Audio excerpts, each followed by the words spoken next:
TAGNBRAG Nation and Goose Chasers. We are traveling for the podcast today, episode number 85 with my good buddy Nick Ventura from now Art of the Wild. Congrats on the new venture. Thanks, buddy. It's actually Art of Wild. Sorry. But, It's what's new. funny is It's new. I've had people tell me that, like, did you know? I'm like, yeah, I'm well aware of how I spelled the name.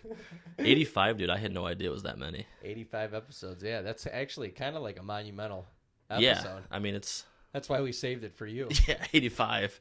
How many guests would you say out of those 85 have you had? Probably about 4 or 5.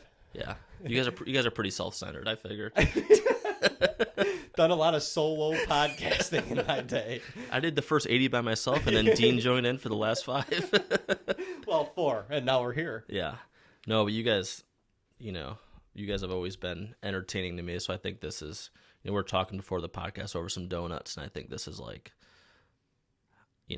such a cool venture for you. Yeah. Because I think it fits your personalities perfect. It's cool to be able to connect. Like, we started it because I was living in Nashville. Dean was in Ohio. And so it just gave us a way to connect, on a week-to-week basis. And we were always having conversations over the phone. And, we'd get, cutting up about stories or different things like that of our past and just, laughing our ass off. And we're like, dude, maybe, other people should hear this. Yeah. So now we got, 35 to 40 listeners a week. And they love it. Yeah. It's just, it's all my family. Yeah. No, but I look back at, we've had some trips and, we always joke about the same old stories, but, hunt camp stories, dude, are so funny. Oh my gosh, they're amazing. We go to hunt camp. That's all we do is tell stories of other hunt camps. Right. And then we leave there, and it's then you got more stories. But I feel like, that's what podcasting can be. It's just being honest. I always used to get sick of when we first started doing podcasts. I've doing some type of outdoor production or been in this industry for a while. It's always how'd you get your start? Yeah. And I used to get sick of it because I'm like, not for nothing, but unless it's super interesting, it's not that interesting. Yeah, It's no offense to you, I'm sure we all got our start in a similar fashion. We just started doing it, things worked out, we networked, and now we're here. Yeah, there's not I was on public land and somebody's like, dude, you look like you know what you're doing. You want to do a TV show? It's It never starts like that. Well, to give a little brief history of Nick and I, we met back when you were working for Campbell Cameras. Mm-hmm. And that was our first kind of intro to the hunting world. I don't even know if it was, Actually, no, I don't think it was. It was, well, yeah, I guess it was. It was at that bow hunting super show. Okay. I was working for the booth with Campbell's, and I think you were there for yourself, I think, TAGNBRAG. Yeah, right? we were. I think that was our first ever show that we did. And I remember we had dinner somewhere, and it was us, Tom, Tim Burnett, Brian Mallon. Yeah.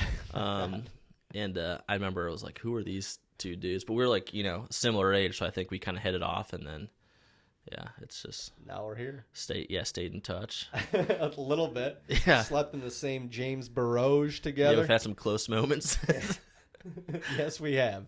I got the opportunity to travel with Nick and Tom. I don't know, it was probably 7 or 8 years ago now to Montana. That was probably one of your first elk trips. Yeah, it was. Maybe? Second. And that was before Become One. That was the life. Yeah, that was so. Yeah, kind of that brief history. We had a show, and I say we, my business partner, who we just split up. It's all good, so it's not it's not a weird thing to talk about. But bad breakup. Yeah, we didn't get in a fight. But no, me and Tom produced the life for 2 or 3 years. Switched names to Become One for 6 or 7. And then just this past year is when we've started doing our own things. But yeah, that was I think that was For the Life. And that was I remember, it was back in the day, not that by any means are we crushing it now or, that have money to spend, but it was we always had this theory that if we took somebody new out west, that they would shoot things in a different way because that was their first time seeing it, So it was for the first couple years, we always tried to get, it was Jordan Suzowitz and a Justin Mueller and a Jordan Larson, Zach Hand.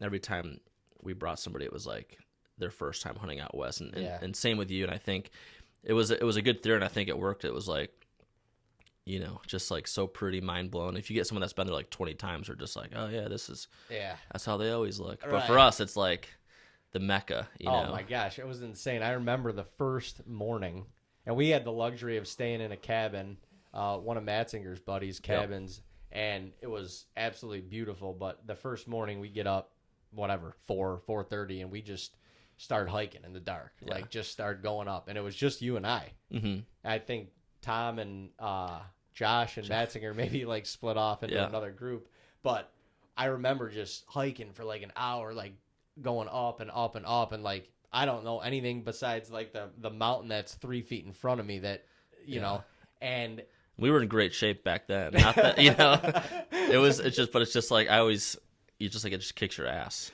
Oh, it kicks your ass. But I remember like it started getting light, and like I wasn't even paying attention. I'm just like, I don't know where we're going, but this is starting to suck. There's no end. Yeah. And it doesn't look like it's ending anytime soon. We got to this like opening in the mountain, and it was finally light enough, and I turned around to the sunrise like over this massive valley, and I was just like, oh my God, we're here. Yeah. And it was just, that was like a little eye-opening moment for me. And yeah, like you said, after that, it was like, oh, film this. And you're probably like, dude, like, let's go. We got to. You know, I'll be honest, like, I still, every time I'm out there, I get them less and less because I've seen it. But like, you look back and you're like, gosh, this is like so peaceful. It's quiet. Like, just the smell's different up in the mountains. And you're just like, I could live out here. And then you start looking at the housing market out there and you're like, I can't live out here. But, you know, it's like, was that in Montana, right? Yeah. And we were laughing about, we always joke about the James Baroud story. And quick, I'll let you tell it. But the funny thing was our first couple of years we were sponsored by a rooftop tent company on our trucks. That was the first year. And like, I remember you and Tom were like so psyched because we were like halfway out there in Wisconsin. We picked up like a separate trailer. Yeah, with just one for the on tent. top. Yeah. Yeah. Well, it was, you know, like we'd have these rooftop tents and we'd use them pretty much for our Western trips. Like if you're driving to Iowa, Illinois, like you're going to get there in a day. So it's not like, but we're like, oh, it's so convenient. Like if you need to stop and sleep, you just pop it up. Like think of all the money you save. Then we start doing the math and you're like, the amount of gas mileage I'm losing driving these things all year long to save like, what, a couple $100 in hotels in the month of September? Sleeping in a Walmart parking lot. Yeah. Like, you know, like in fear of your life because someone's going to break in at any moment, like Cabela's. It's always like, I think you can camp here. And then you're like sleeping and you're just like the whole night, you're just like, you know, hoping nobody. And everything's attached, right? So we had the trailer with the tent. Yeah. And then the truck. So it's like if the person in the trailer coughed, the person in the truck was just like, you know, jiggled and like, oh, what's going on? Like someone's got to pee and the whole truck's got to get up. Right. It's just so inconvenient. But I'll let you tell that story if it's appropriate for the podcast. There's nothing that's not appropriate. The only rules are there are no rules. I think I'll get like up to where the point, and then I think you got to tell the story because, like, I don't know, you're just better at it. I feel like. I'll do my best.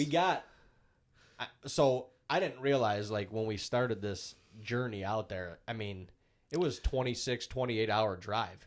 Yeah, there's a lot of things we didn't tell people for good reason. We're like, me, Nick, Tom, and the other camera guy, Josh, are all in the same vehicle. Yeah. And we have equipment literally packed. Like, you can't breathe. No, I could barely see Josh in the back seat because there's stuff just, like, stacked up in the middle of us. Yeah. So... And Tom would drive like most of the time. I would say that's the unwritten rule of like road tripping is one driver. Yeah, you just like whoever's vehicle it is, they drive. They go. Yeah. I mean, like within reason, and every time I've tried to go away from that, I've gotten bit in the ass. You know, like I remember I had Frenchie, which has been like my longtime camera guy forever. I'll be like, just an hour, dude, like, and he'll pull out in oncoming traffic. I'll be like, all right, I'm back. And I'll be like, oh, sorry. You know, it's just like, which is a true story. I remember we were leaving a barbecue place and not to veto. And I was like, it was one of those where you had to go wide to get in the right lane. He just cuts it short with the trailer and he's like, we're stuck in the intersection. He's just like, oh, and I'm like, all right, this is, we're done. You know, he thinks it's funny. I'm like, no, it's funny now. But yeah. Everyone survived. Anyway, so like 27 hours, just Tom driving the entire way. It was nuts. And I remember it was in the Walmart parking lot. We stopped like first, and then we got all the way out to Matzinger's, and we just were staying in the tents on the truck. Still slept there. He's got all those beds. Well, it's because it was like it was the first year you guys were hooked up with them, so it was like a thing. It was like, oh yeah, like we're sleeping in the tent. There's nothing better than sleeping in a moist tent. Yeah, with another dude. Top of your truck, you know, with another dude. Yeah, equivalent to, I think they said, like, it's almost a queen. Which almost back then it seems pretty big. Now you're just like, we were cat dogging it though. To be fair, yeah. So and sleeping bags. So what is cat dogging? Like head to foot. Oh, okay. Foot to head, head to foot. Yeah. However you want to look at it. Yeah. We were doing that, right? It wasn't like no, I don't. Maybe we were. Yeah. I think we were. Yeah, cat dog, and then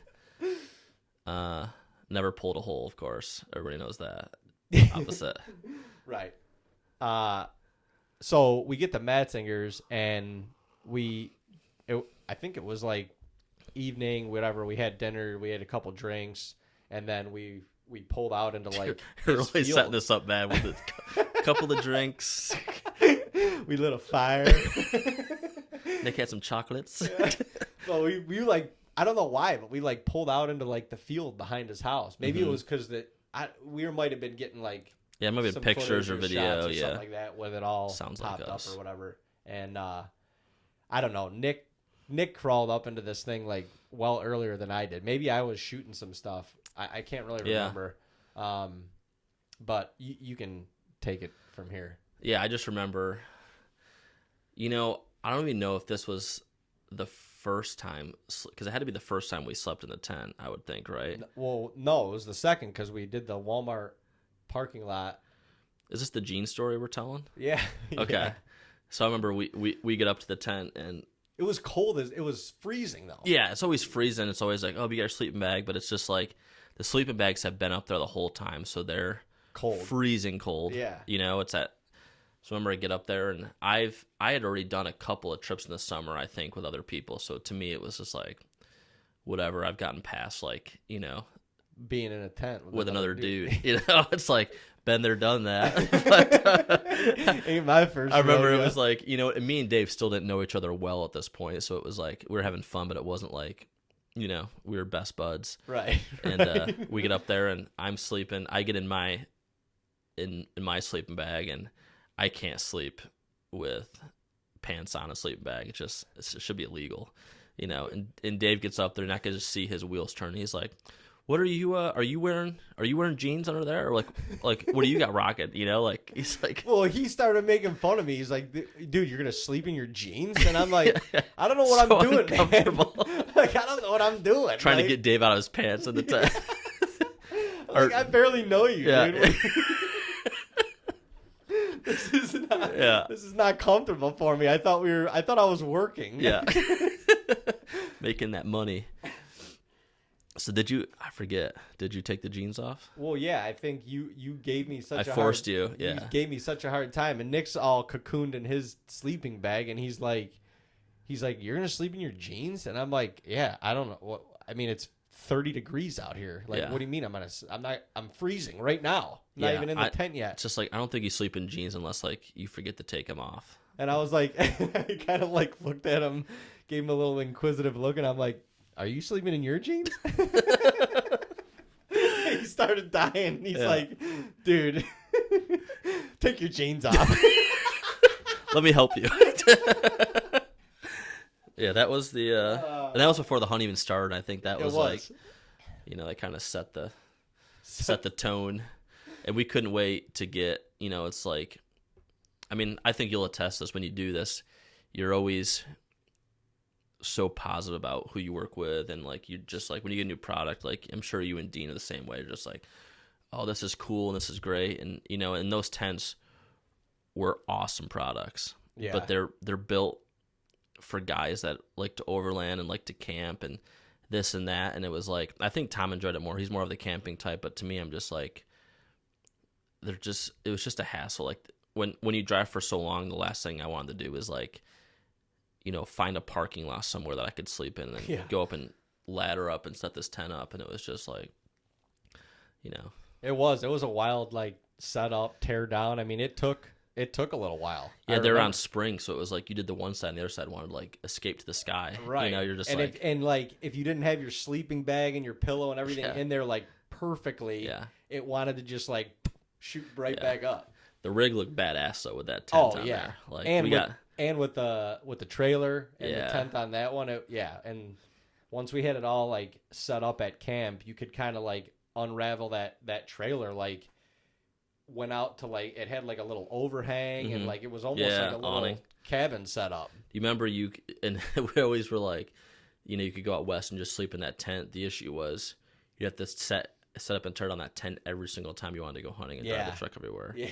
Remember we had the grill on the we were doing the hibachi, like that was such a fun trip. I don't think we had one decent encounter.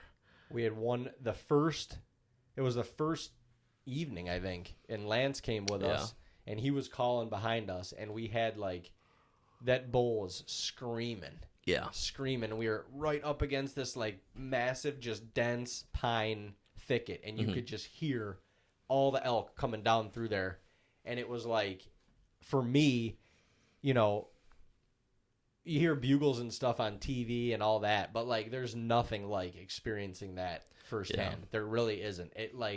It's turkey hunting on steroids times 10. And so that for me, like when he started screaming like way up the mountain and Lance dropped back behind us, he started calling and it worked. Like he pulled him back down the mountain and he got to like, I don't know, he had to be within 40 to 60 yards maybe. Yeah, we could hear him walking, and you know, it's like it's always like if you go back in time, like if I knew what I knew now about elk hunting, it would have been way more aggressive. Like, and I think, you know, we're whitetail hunters through and through, so it's like for us, we're like, oh, we gotta be quiet, gotta be careful. Like if it was now, dude, I would have been just walking towards that bugle until you see him, because that's what you know. And it's like, and Lance was doing the right thing calling behind us, but man, hunting by yourself, elk hunting, and like if you have, and by no means am I an expert, I think I've killed 3 or 4 with the bow. I mean, and I feel like every time it's just been, I could look back and be like, you know, there was some luck involved there, you know, like I've never like to a T been like, there they are over there. You know, it's always, there's always, which is same with whitetails, but you know, it's like if you're by yourself, it's so hard to call and then get close to them because they always kind of hang up or they always, you know, want you to make that last break. So it's like when having that extra caller there, like if you and I were to elk hunt, we'd be way more efficient if 2 of us hunted together. Right. Then we split up and divide and conquer. It's just because of the calling situation. You could do a little baton toss. Yeah. Even if you give up half your trip, like it's just having, because there's so many times you by yourself, be like, oh, he was 100 yards. I could almost see him, but I couldn't see him. Yeah. And you're just like, gosh, over the last 10 years, this amount of stories I have like that, they're just like, if I just had a caller behind me, you know, probably not, but you know, I like to think so. You like to think that way. I mean, it's like turkey hunting. You know, you get in those turkey hunts and they get hung up, and that's the decoy, right? You have that, you can break them that last 100 yards. Right. Like I had a guy I've been following this Chasing 49. Have you followed them? No. The theory is they kill a turkey in every state, and like they're chasing, you know, all 49. Because there's no turkey in Alaska. I guess so. Yeah. They just skip one, whatever the one they want. But they don't use decoys. Really? And I was like, that's a pretty cool way to do it, you know. And I was talking to the camera guy. He's like, it's tough to film because the birds are just but like their whole theory is like, we're trying to. We got if we have one bed, we got 48 others lined up that we can hopefully get a better shot at, but no decoys. I'm like, dude, that's legit. Like. That's legit calling turkey hunting, you know, like, and that's what elk hunting is. So, like, you can use decoys, but a lot of guys are just, you know, trying to talk to them and read what they're doing. So it's like, I think that's just a cool traditional way. I couldn't do it. I'm not good enough turkey caller. No, I suck at turkey calling. I suck with a decoy. But I suck with a decoy and a box call. Yeah. I think too, like, there's not a lot of birds here in Ohio. We're talking about that, you know, at the donut. Can I tell you the donut place? Yeah. Was it a good donut, by the way? Great donut. Yeah. Donnie's Donuts. Donald's Donuts. Down here in Zanesville. So they'll be open until they sell the donuts every day. They sell it at donuts every day. So they got a certain amount that they make, and they. Yeah, I mean, I don't know what the amount is. I don't know if they do more if they have orders, but like they're open till sometimes 10, sometimes noon, sometimes 9 o'clock. Like I've been in there at 10 o'clock, and they're just like. At night? It looks like it was in the morning. Oh, it looks like it was like the zombie apocalypse. Like you're just scraping for like 1 or 2. Yeah, it's unbelievable. But that's cool. Gosh, I hope this doesn't get out and they're like, that's totally false, the story. But you live too close. There was Donald and Daryl are brothers. In North Zanesville is Donald's Donuts. In South Zanesville is Daryl's Donuts. And Donald's has the family recipe, and Daryl supposedly doesn't. So there was some type of feud, and I don't know if there's.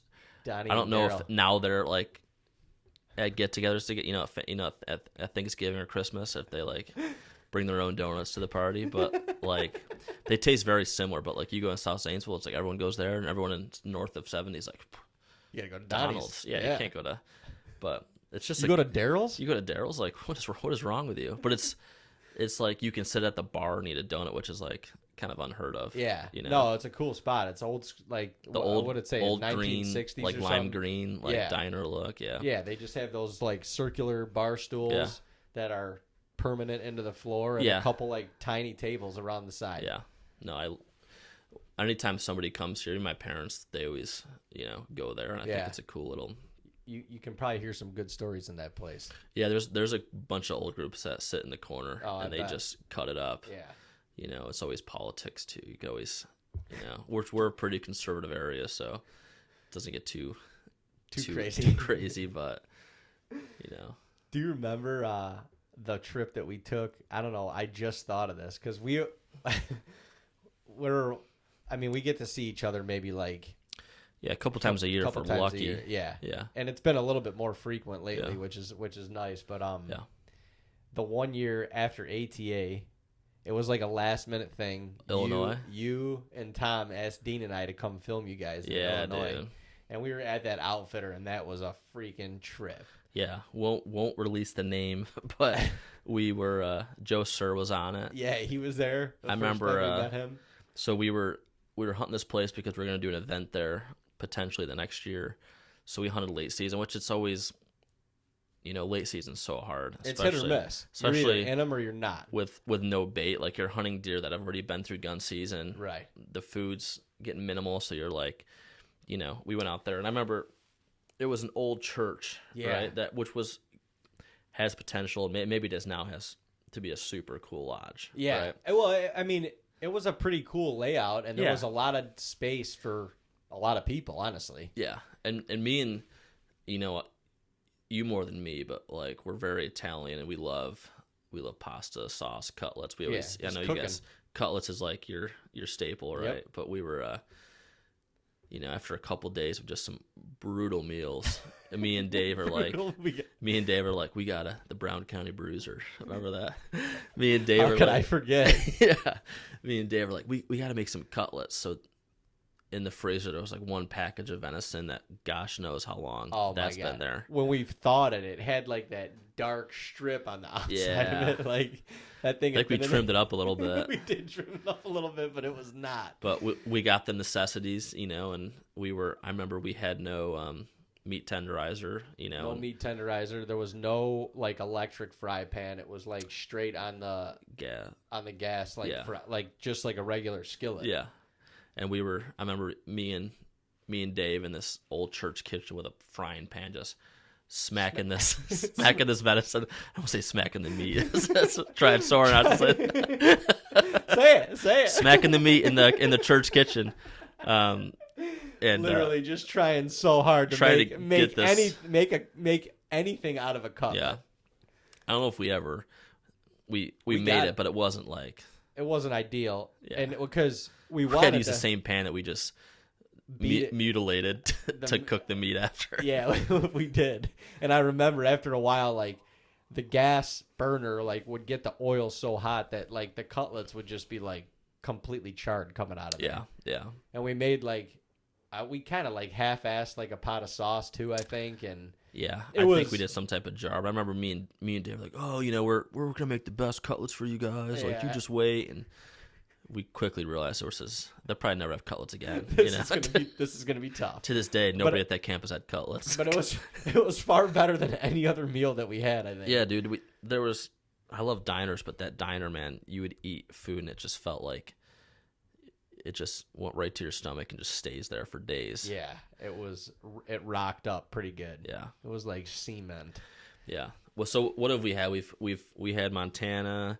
I think too. This was back in the day when, and I was in that same boat too. Like I had my TV show, but that wasn't my only source of income. Not that it is now, but like I would film, and I think that's where you guys were too. Like you was like, yeah, whatever we can do, that's fun, and we can make some extra money. Like why not? Oh, for sure. And it was like any opportunity at that point. It was like any opportunity that we could get to go somewhere. Yeah, do something different and experience something. Yeah. Like, yeah, let's go. I mean, I think too. That's why we started. It was like just new opportunities. Like I know you guys go to North Dakota. Like if you would have, as a 12 or 14-year-old kid said that you get to go to North Dakota every year, you'd be like, that's amazing. Right.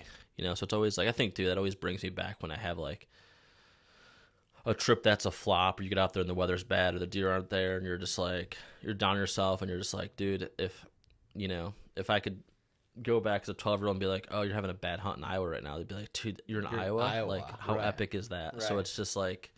Well, that's how it was for us. It was like, you're number one, like, ATA, the biggest archery trade show of the year. Yeah, that was like the Super Bowl for us. Oh, every year. And I remember going to the first one that I ever went to was in Nashville, and it was like, this is what this is like? Yeah. Like, it was insane. And then so fast forward a couple years, and now we're going to ATA, and we're not only going to ATA, we're jumping in the truck with you guys, and we're getting to go film for a TV show in Illinois. Like, that was monumental for us. Yeah. It was monumental. Yeah, it was. And, dude, I think we were all, because we were new to it ourselves, and it was like every time we'd go on a trip, it was just like grinning ear to ear. Yeah. And I think, and it's like, I think the only thing that's changed since like that started is just, you get family, it's tougher to leave home, and I think it's just, you don't want to say you get burned out because that's not the truth, but it's, and I think every TV show goes through their ups and downs where it's like, you want the fire, or like, I'm sure you look at TAGNBRAG 6-7 years ago, maybe, further. So it's like, it's just a different feeling. The energy's different. Now it's like, it's not a been there, done that, but it's like, you have to think of new ways to get yourself amped up. Oh yeah. I mean, you're always amped up though. Like I was joking with Dave, he's driving, it's like 5 a.m. He's like, chickens on the road. I'm like, dude just wakes up at 95 and gets to 100 like right after that. I know I'm coming to do something like this, and it's just like, hell yeah. But we're doing this and golf, and we're gonna have a fun little day. Oh yeah, for sure. But it is like, people don't realize, you get to hunt and do this for a living, and like super grateful for it. But I think I was listening to Mark Drury and Kurt from Working Class talk about it on one of their podcasts the other day. Like the amount of hours that are put into this behind the scenes, doing this stuff, like, producing it after it's all done. And even like as a hunter, like, in order to have like a successful show or something that people want to watch, like you kind of have to put yourself on some animals too. So you've got like the amount of time that goes into all this is people wouldn't do it. That, like the people that are like, oh, that must be nice. Well, yeah, it's nice on a weekend. Like you get to go do it, and then you get to like I'm stuck with a deadline at Monday or something. Right, exactly. So it is like it's I don't know. It's a two-way street, but it's and especially when you make it into a business, then it's all of a sudden other people are relying on you to provide and produce, and that adds a whole different aspect. Yeah. Well, I think too, it's like, and so Art of Wild, or Art of the Wild as you might call it, is going on Sportsmans Channel, and if I've been having a lot of talks, and it was a tough thing for me to figure out, like, do I just do the YouTube thing because that's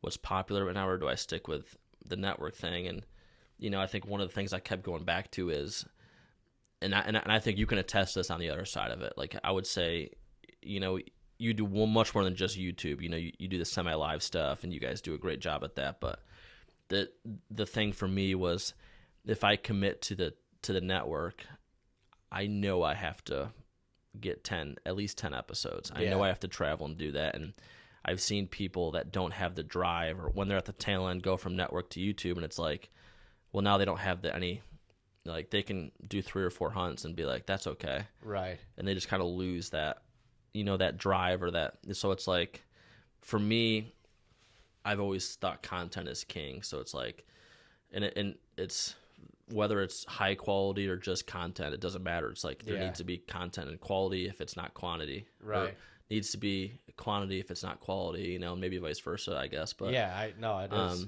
But it was like, when I signed with the network, it was like, okay, here we go. Like, we got to get the content. And as a sponsor, I think they appreciate that, knowing that I'm going to be in different places. I'm not just going to be in Ohio and, pop over to Indiana and call it a season. Right. Right. But I mean, what are your thoughts? Because I know it's always a popular topic, and I've done this many times, but like, what are your thoughts with like where the industry's going on the entertainment side of things? It's you can be honest with me. Don't. No, I think I'll argue with you right to the death. I think there's definitely a necessity for both. Yeah. Like what we do in more of like the semi-live format, and literally basically producing pretty much every hunt. Yeah. On a I would say a lesser quality. Yeah, you have to get it out quicker. Yeah, I mean, there's like the timing is everything with that. Yeah. So it's like you're not really building a story, you're just documenting what you do. Yeah. And you're allowing people to follow along with that. And there's certain people that get attached to that because they, a lot of our following is like the people that are working 9 to 5 and they're watching it like on their lunch break, or maybe they're just watching it like at their computer in their cubicle, like at work, you know what I mean? Yeah. Like they're just keeping up with it.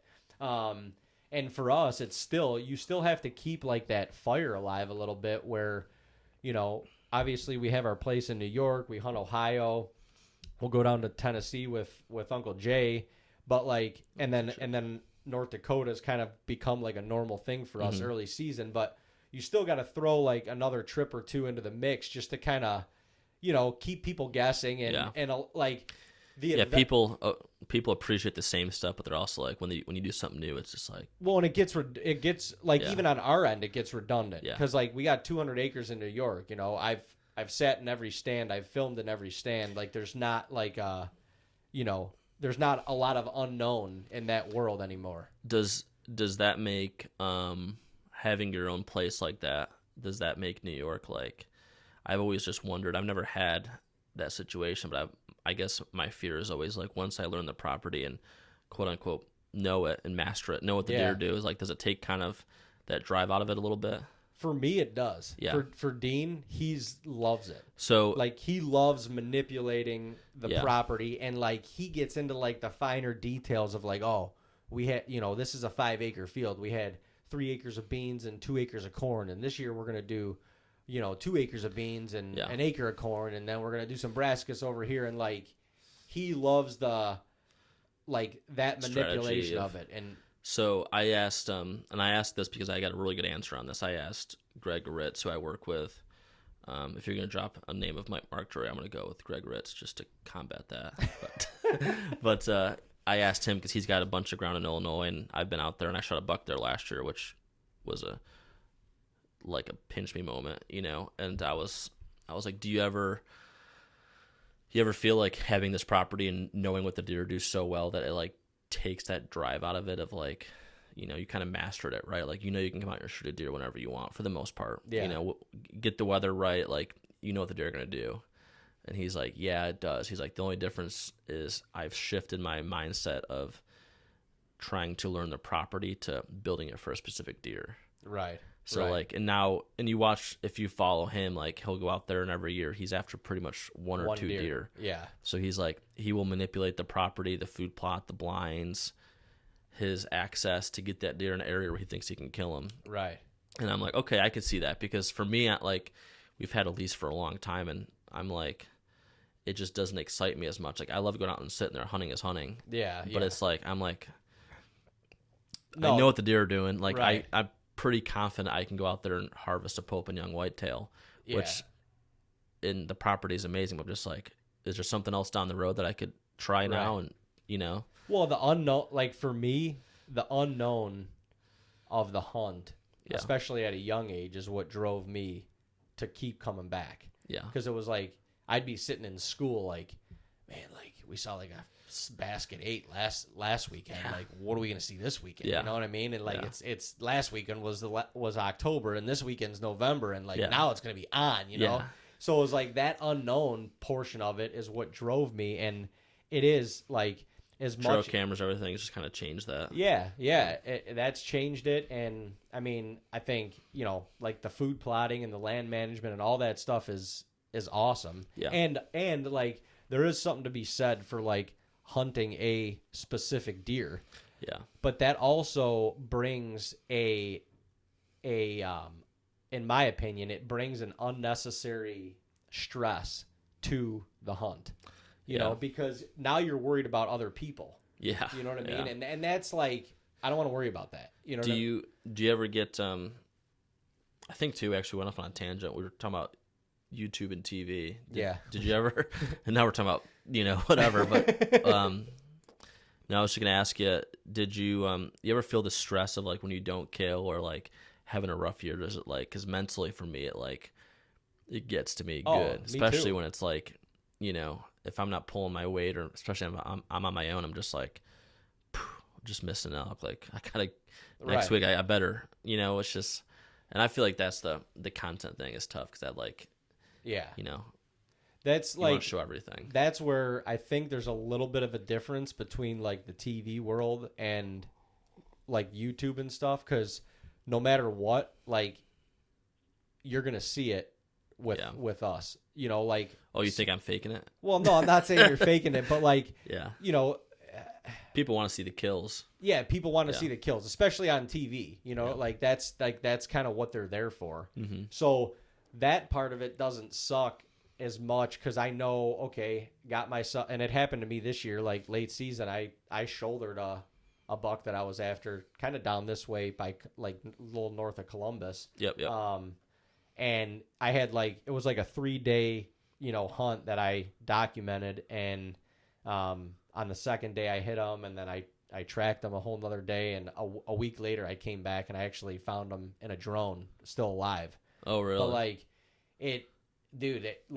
it hurt me more just from like a hunter standpoint of like, gosh, like I feel like I'm so far along at this point. Mm-hmm. I'm 20-something years into bow hunting. I'm like, I should be better than that. And so that crushed me even more. And then just like the feeling of not being able to, just for the deer, deer's sake, not being able to recover that deer, connecting on them and not being able to recover them. Like that bogged me down more than anything. I knew also that I'm like, everybody knows I was here. Everybody is going to be waiting for this to come out, and I'm going to have to show this. So I have to swallow my pride a little bit. So, so that part of it, I kind of just have to get over, but it was more of like the hunter in me, or I hate to say competitive, because, I think the competitive portion of hunting is what I don't love, but that was like the competitiveness within myself, I guess. Yeah. It's competitive with you against the animal or nature, whatever you want to call it. Right. I think, it was like, I was telling people this past fall, the year 2 falls ago, I had like what I would call a banner year. Like every state I went to, you did. It just like stuff worked out perfectly. And I remember there was multiple trips. I think I killed Ohio like day 3, Oklahoma day 2, Illinois day 1, and Kansas like day 3. And I was like, and I thought after that stretch that I would be like, that's how it's supposed to happen. Yeah, or I thought I would be like, yeah, dude. But I remember being in, I think it was Illinois, and it was like November 6th, and I was like tagged out in like 5 states, and I was just like, well, this kind of sucks. Now what? Because I'm like, I had nothing left, and I was like, and it was cool to look back, and it was like, yeah, I was shooting well, I was making good decisions, and honestly, things were just happening. It wasn't like I wasn't, making these crazy decisions to go hunt a crazy stand and just like, wow, Nick pulled it off again. It was just like everything just aligned. Weather was good, and everywhere I went to is like the cameras were lit up, and I was able to get on the deer. But I remember like being there and being like, I felt like I never saw a buck chasing a doe that whole time, and I was just like, I'm tagged out. I didn't even experience the rut yet. Yeah, and it's just kind of took the fun out of it. So this year I was like, I want to set my sights higher on what I chase, and I want to just enjoy it. So I would like, on most of these hunts, I would go out first couple of days just kind of like with the expectation of like just leave your bow in the truck. Yeah, well, just enjoy nature and just like watch the deer and just kind of like build the story, because part of what we do is like telling a good story, and it's like while for YouTube it may be good to be like, oh, first day kill, like, oh, that's cool, I'm gonna watch the hunt, it's a quick episode, right, like 7 minutes, but it's like for a story of like the property and learning it was like I never really had those, so this year I was like, take my time, and it was, I mean, like Kansas I spent 12 days hunting. Illinois I was a good 6 or 7. Never killed Ohio my first time in like 8 years. I haven't shot a buck in Ohio. And I haven't shot a buck in 8 years in Ohio, so yeah. Well, and it was, we have great property, and I look back and there was like, I had encounters the first couple days that I maybe could have killed if I really forced the opportunity. Yeah. But I was in that mindset of like, I got plenty of time. Right. And then Ohio, like, especially when you live here, it's like that. It's one of the longest states in the country. Yeah, so like, you just always feel like you have time. Yeah. And I don't know, for me, like, I always want to hold on to that tag for the late season. And then when late season comes around, I'm like, gosh, I wish I had shot that buck in like September. Yeah. Like, this sucks. We had a buck Matt's going to kill. I had him the night or two before at like 30 yards. And we had a new camera guy, and I said, if you don't feel like 100% confident, I'm not shooting him. Or I'm not shooting, any buck. Yeah. And it came in, and I could feel him over my shoulder still moving, and he stopped, and he was actually kind of chasing a doe, which was like end of October, but just kind of like playing. It wasn't obviously that time of the year yet, and he just kind of stopped and looked broadside, and I was like, I had the tension on the string, but like I could see him just getting to him, and I made the right call. I went back and looked at the footage, and there's so many leaves he couldn't find him until, like, it would have been like there he is, shot. And to me, it's like first day Ohio is not good enough. No, but it's like I look back now and I'm like, I could have been. It's different with the family, the kids. It's just like, because when I come home in Ohio, it's just like, oh, I'm like, well, it's February 2nd. I'm still trying to hunt a deer, but. And that's a crazy perspective too, because you think like somebody hunting without a camera in that situation. Letting it rip. Yeah, and I'll be honest, I wouldn't say like over the last 7-8 years, like there's been a ton of deer that have survived because of the camera, but I could say this year there's been a couple. Yeah. But it's also too, it's we've talked about this at ATA and stuff like that. It's like when you take a internet troll per se, that's like, oh, come do this. I'm like, dude, I'll give you, put a camera over your shoulder, feel that pressure of like, because it's like you can go out without a camera and make your own decisions. Maybe it's taking a questionable shot, maybe it's missing and just like being like, oh, whatever. You don't have to tell anybody. Yeah, you don't have to tell anybody, and then it's like when you have the camera, dude, it's like every failure you make, it's exploded. Every when that deer's taking its steps before it gets shot, and I know me when I'm watching TV, I'm always just like, oh, could have shot there, maybe shot there, could have stopped him. It's just like, because that's how your mind works, right? It's like people do that for me, and people do that when you get filmed. It's just like you're just seeing like, and then when it gets away, you're like, oh, I would have shot him the first opportunity, right. It's like, when in reality, it's like, and then people smoke and you're like, oh, okay, it turns out I would have already fired, but it's just there's a different level of stress. Oh yeah, there is.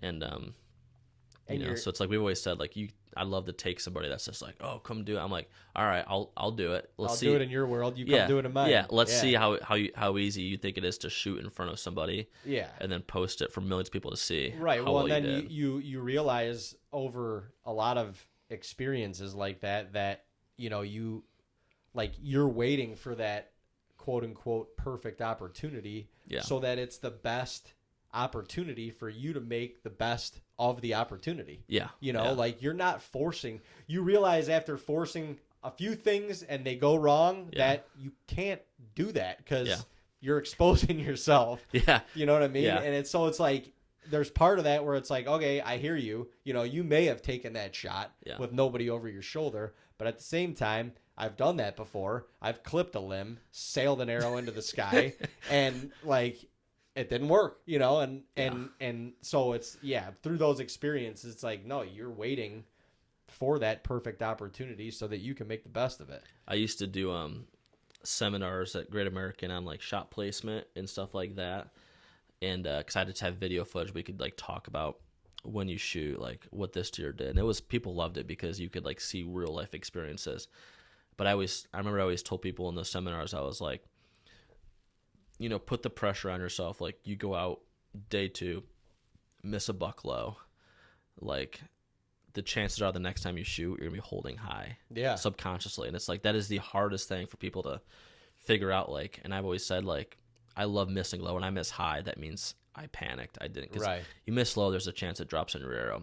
The deer's always going to duck and never just going to jump over your arrow. Right. But it's just like golf, baseball, anything that takes like hand-eye coordination, like, you know, miss high, then the next time you're going to be aiming low. Oh, yeah. And it's like, and it's so hard to get.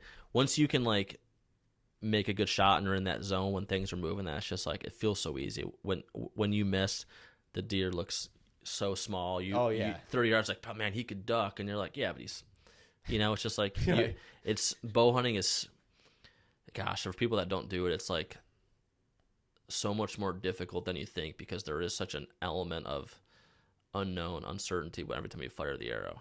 And you're, like you said, you got to be locked in that zone. It's just like hitting a baseball. Yeah. You know, like you get in a zone and when you're just, it doesn't matter. You're just like put it somewhere close. Yeah, and you're just crush this thing. You're just picking spots, just like, you know, archery. Yeah, with baseball, when it's good, it's great. When it's bad, it's just like you can't even find it. Yeah, you know, that ball looks like there's a hole in your bat. Yeah, exactly. And it's, I mean, it's really like anything that you're doing, at least like sports wise. I think you go through that, and even life, it's like the ebbs and flows of like you being in your kind of like flow state, or you know, having the yips a little bit, so to speak. Yeah, yeah. And like you said, when it's good, it's great. When it's bad, it sucks being in that mindset because you're not only, you know, you got a camera over the shoulder, so you're exposed to all of this. You're just like, and you're if like, I do it again, my life is over. you're at full draw, and you're just like, God, I wish I wasn't here right now.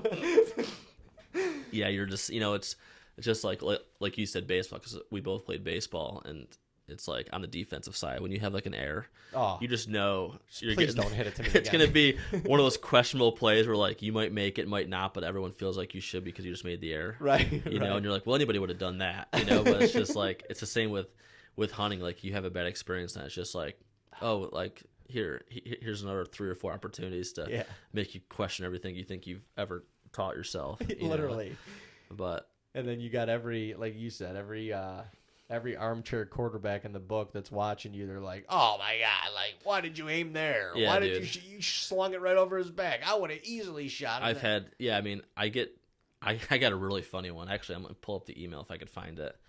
And this is probably one of my favorite follow-ups of all time. I'm not going to waste time looking for it. But anyways, this guy emails and he goes, hey. He emailed. That's intense. Yeah, that's old school. Oh. He emailed and he goes, hey, I was just watching Iowa where you shot that 8-pointer. Just so you know, oh boy, you can't use rifles in Iowa. Straight wall cartridges are legal, but judging by the recoil of the gun, it looks like you were shooting a 3 or a 7mm. Oh Jesus! Or a 7 mag, or whatever he said, or you know, and so he's like, depending on your response, I will contact the Iowa Game and Fish or DNR. So I was like, Dale, I think his name was Dale. I was like, of course it was. Of course it was. I was like, thank you for following up. It was in fact a straight wall cartridge. I do follow the law. If you look many parts in the episode, you see me loading it and you see me sighting in / checking my scope. But like, that's the kind of stuff you always get. It's just people like, got him. Oh yeah, like I'm just openly like hunting with just doing illegal with shit. a 308 on camera. Like no one's gonna know this. You know?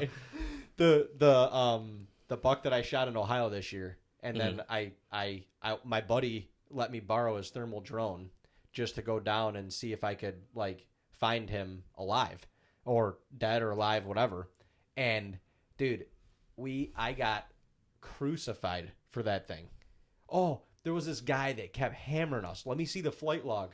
I'm like, guy, it literally says we're in Ohio. This is perfectly legal. It was also a week after the hunt. It wasn't before the hunt. It was a week after. What's the legality there? You just can't fly and hunt? I don't even know. Like, how does I think in Ohio, you can literally fly that thing the day before you hunt. That's what I thought, but I didn't know. But we hunt in New York so much that I think he was assuming you can't do it ever. Yeah. Not to recover, nothing.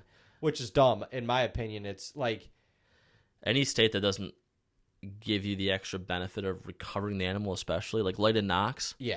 I'm like, are you goofy? Like, what's the reasoning? Right. Well, how is that an advantage to us over the deer? Yeah. In any other scenario, like whether the knock lights up or not, like the drone thing especially though, because I could see how people could abuse that, but dude, it's no different than spotlighting. Right. You know, it's like you got people shooting deer out of a truck window at night all the time, probably. Yeah, but do you think Billy Bob with the spotlight's going to go buy a $10,000 drone to shoot deer? It's like, and then figure out how to find the animal once he gets on the drone. Right. It's just this dude was hammering us. He was messaging us. He would comment. Like, there was like 2 weeks of videos that we were posting after that he'd be like, where's the flight log? I'm like, dude, when did you buy the drone? It's not my drone, dude. Yeah. My friend let me borrow it. Like, and you can look at his flight log if you want, but I have 1 day worth of log on that thing. Like, it was like, people will find anything. It's just like, I wish you had something better to do. Do you, I'll kind of podcast host for a little bit. I'm kind of feeling it now. All right. What's your 5 or 10 year plan with Tag and Brag? Like, is there anything big different that you guys want to do or expect to do, or is there anything? I think like this podcast, it would be. I kind of view. You want to get to 86. I really want to get to 90. Ooh. Actually, yeah, by the end of the year. Yeah, that's like a nice dinner. No, but I like. At the end of the year, 8 months we can pull it off. I think it's a great avenue to connect with other people. Like, not only people that I look up to in the hunting world, but like maybe bringing some new people into the hunting world and kind of getting their story. I mean, this podcast is obviously called Goose Chasing. That's kind of more of like a life term for us. It's like what are you chasing? What kind of fuels your fire? What stories have you been through that have kind of like been the ebbs and flows of how you got here and stuff like that? I totally thought it was more of like a wild goose chase because just your guys' personality, is it not? Well, the goose chasing term came like back when we were growing up hunting, and the archery equipment was not what it is today, and my dad and my uncle were not like the shots that they are today. So normally when a deer got stuck with an arrow, that was when the goose chase began, because it was aluminum arrows.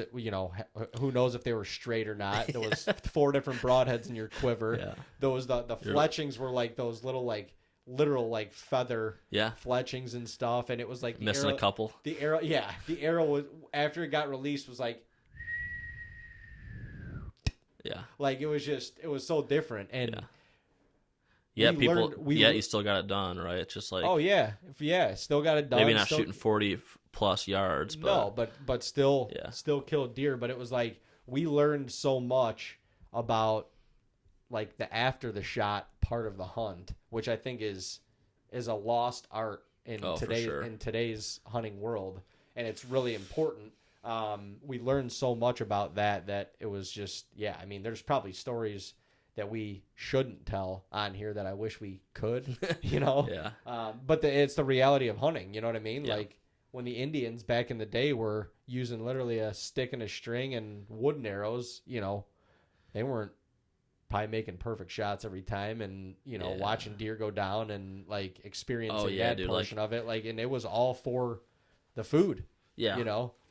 I would love to go back to that time period. And just like, you just wonder the learning process of like, you know, I was just thinking like, were they thinking like, shoot them in the legs and go finish them off? You know, like you just wonder like what the mindset was, because surely they didn't originally start by being like, got to go behind the shoulder and perfect shot. Deer's going to duck. And, you know, it's just like how far we've come. Right. You know, just. And they weren't worried about, I mean, they were. It was a survival thing. Yeah, they were worried about getting the animal for food. You don't think they did QDM back then? the little yellow signs, putting them up. That's funny. So. So I just the podcast. I think the podcast is going to be a major avenue. I really am more infatuated now with like figuring out how to bridge the gap between where we're at and like new hunters or bring or like just the everyday hunter. Like, how do you give them the limelight a little bit more? Like, how do they feel like they're a part of something a little bit bigger? Because I think with social media and stuff and just, you know, it's a scary thing to get into. It is. Yeah. It is. But it's an amazing thing to get into. Like, at a young age, we learned to be providers, and that impacted me at a very young age. You know, you see a meal of cutlets going on the table that like you shot. And even if I didn't like cook them or anything like that, like my mom would cook them. But super my grandparents, my aunt and uncles are over. Like literally, we got 20 people that we're feeding right now, and I did that. You know, I at least helped provide for that. Like that's cool, and that's I think that's something that like I definitely want my kids to experience someday, and I think that's the core of what we do. Yeah, getting more people to experience that and off of like electronics and living in like a digital world. I want to bridge that gap. I don't know what the avenue is, you know, so to speak, quite yet, but like, you know, I obviously have my own personal goals and stuff like in the hunting world, but if I shoot a 160 170 inch deer, like honestly, like who cares? You know what I mean? Like who really cares?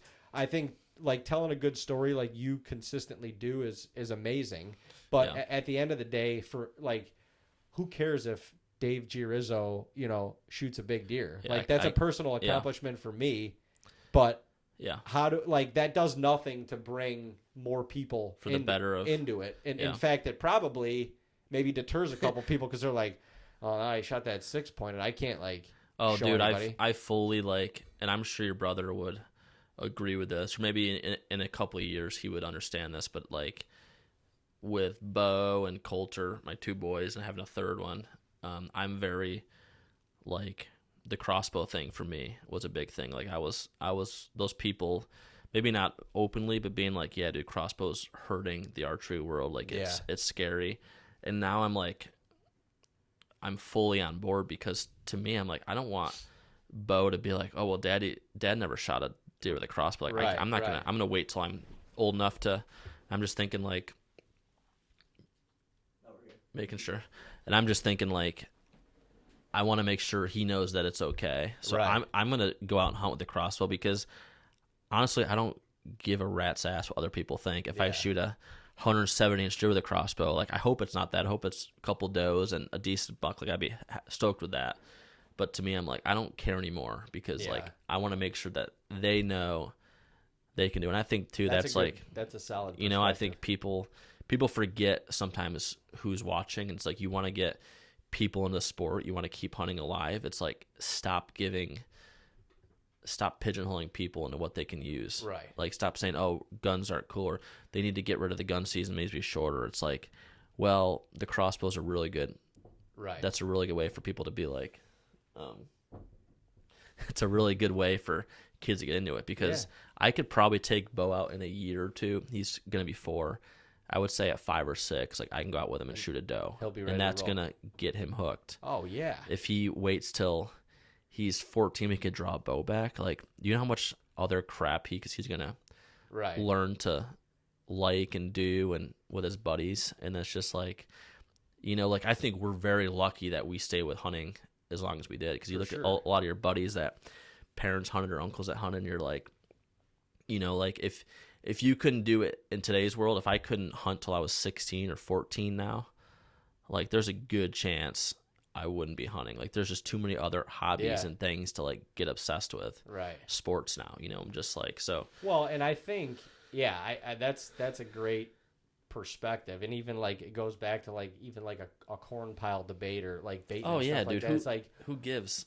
You know, if you're getting somebody young into it, or even somebody that's older that's just going for the first time, number one, like take the pressure off them a little bit from pulling the trigger and just bring them with you. Yeah. Because like I spent the first 6 or 7 years of hunting as a bystander, just being with your uncle or your dad, right? Yeah. And it was like, it was awesome. Mm-hmm. And then it was like, once I got to the point where I was allowed to pull the trigger, they were comfortable enough for me to pull the trigger, that like amplified the whole world for me. Like it was just insane. Well, and like, was this New York or Ohio back then? This was New York. Okay. Yeah, we didn't hunt Ohio back when we were younger. It's so kind of crazy. And you had to be 14 with a bow and 16 with a gun. 16 with a gun. Which is, dude, that's what I was gonna say. You can almost join the army before you can shoot a deer with a gun in New York. And you're like, how is? Because I mean, back then bow hunting was, especially in New York, wasn't a super popular thing. So I'm sure like me and my dad were 2 hours east of you, doing the same shit, and it's like, you're like, how do you keep a kid up until he's 16 years old to be hooked on waiting? But like, when I get old enough, you know, it's like, it's just like you're chasing girls before you can shoot a deer, which is, and I think that age gap, or that the age thing, should arguably be flip flopped, if anything, because. You can shoot somebody, you can shoot somebody. You can get somebody. Podcast canceled. Yeah, TikTok will take that one. All right, that was good. 85 is where we end. Yeah, we didn't get to 90. Bummer. All good things must come to an end, I guess. No, but like, I think you can get somebody a lot more comfortable with a firearm and accurate with a firearm before they can get archery equipment. Yeah, why start on the hardest? Yeah, you know, and like you said, it's like, to be 14, you could pull back 40 pounds. You know, maybe 45 if you're just want to sky draw it. You know, and then it's like, and that's what you want to send kids out to go shoot first. It's like, why? That's crazy. You know, it's just like. Yeah, give kids, and I think they fix it now, so it's not. I'm not bashing New York, because I think they've changed the age. I don't know if it's that much better. Yeah, but I know like certain Western states, like my dad was saying in Colorado, as soon as you could pass the hunter safety course, you can go out and hunt. Yeah, for a small game. Okay. So he's like, there'd be times where I'd be in the blind, like at duck leases with like a 6 or 7 year old. He's shooting every time he's getting thrown to the floor, you know. And he's like, but the kid was hooked, and he goes, I remember he's telling me a story like.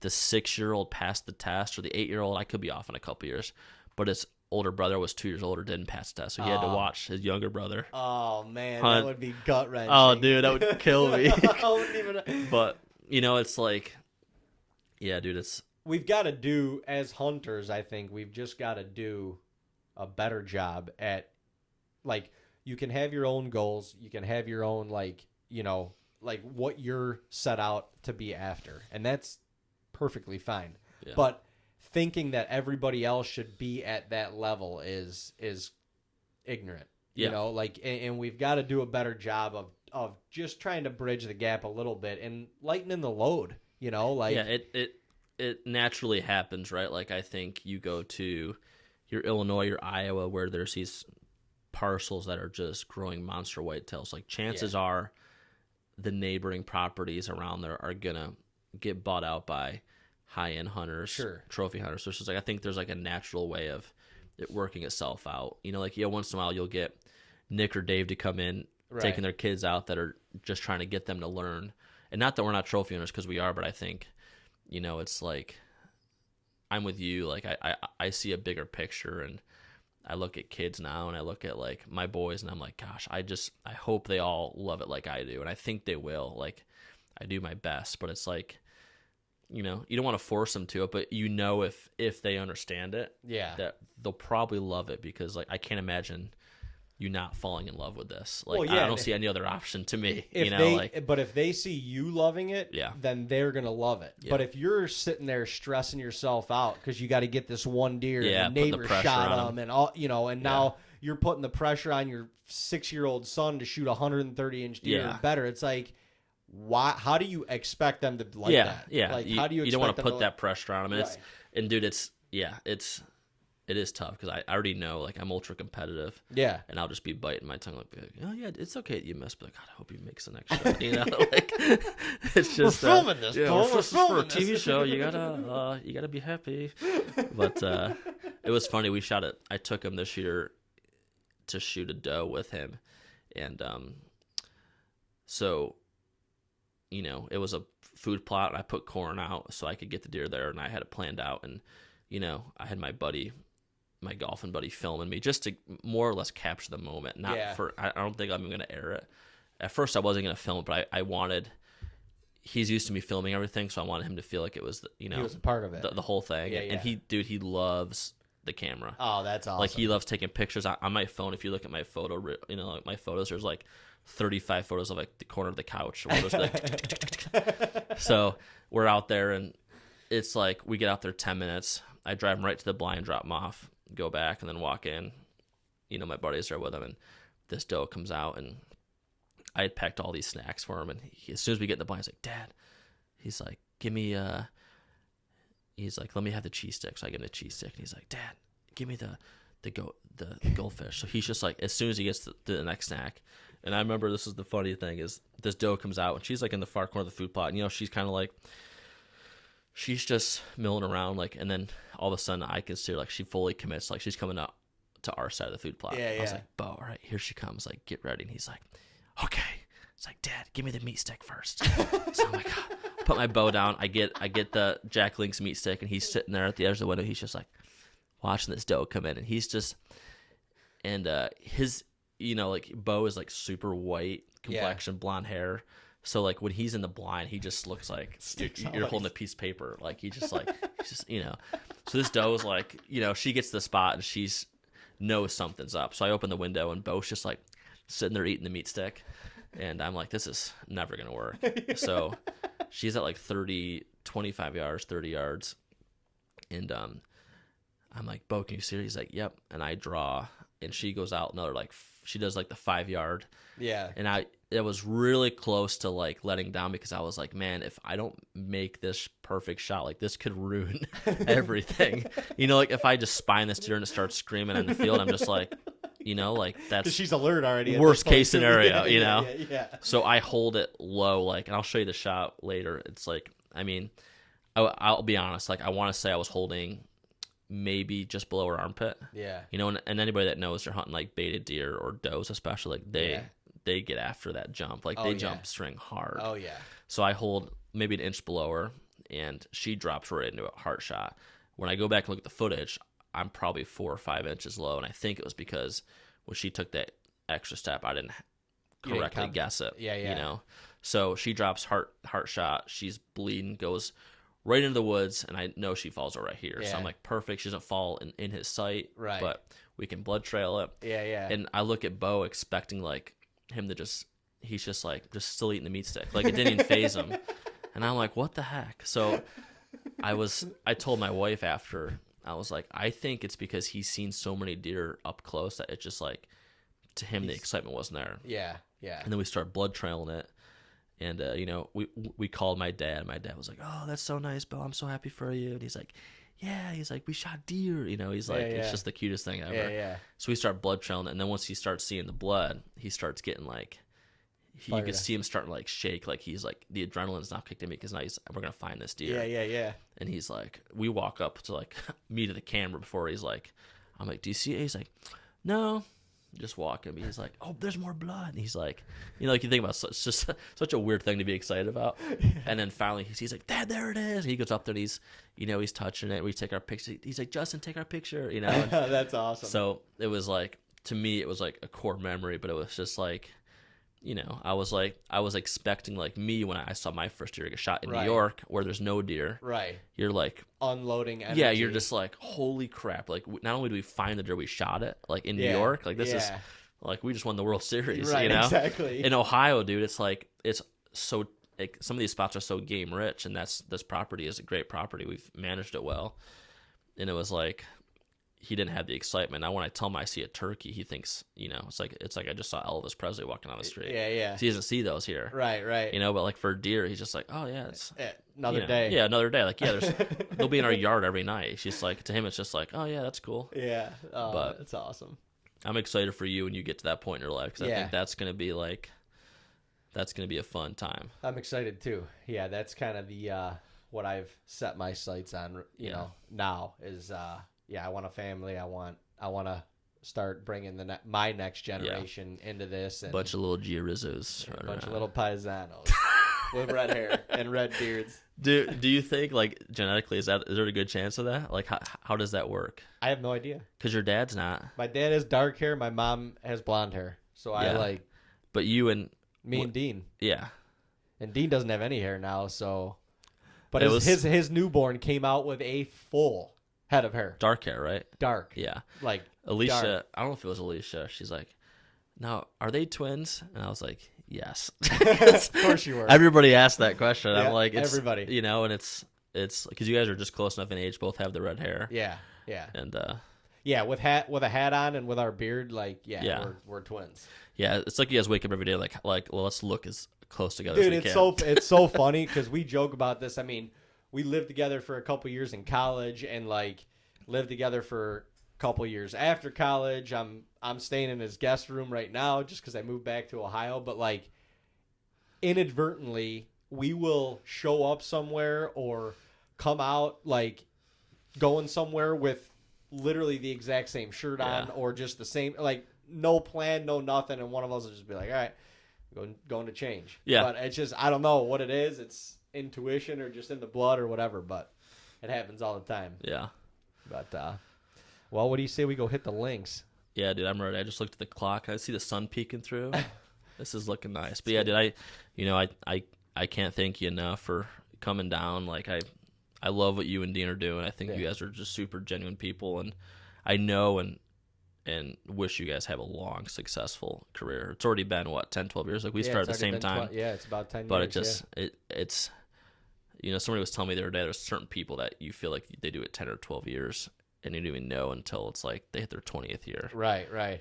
It's like, so I'm excited to see what you guys do, and hopefully we get to share some more camps together in the future. Yeah, for sure. I think that's the most important thing is that we can get into camp together a little bit more. Maybe we'll work together here in the future. That'd be fun. You never know. Yeah. We'll see how this golf match goes. Seriously.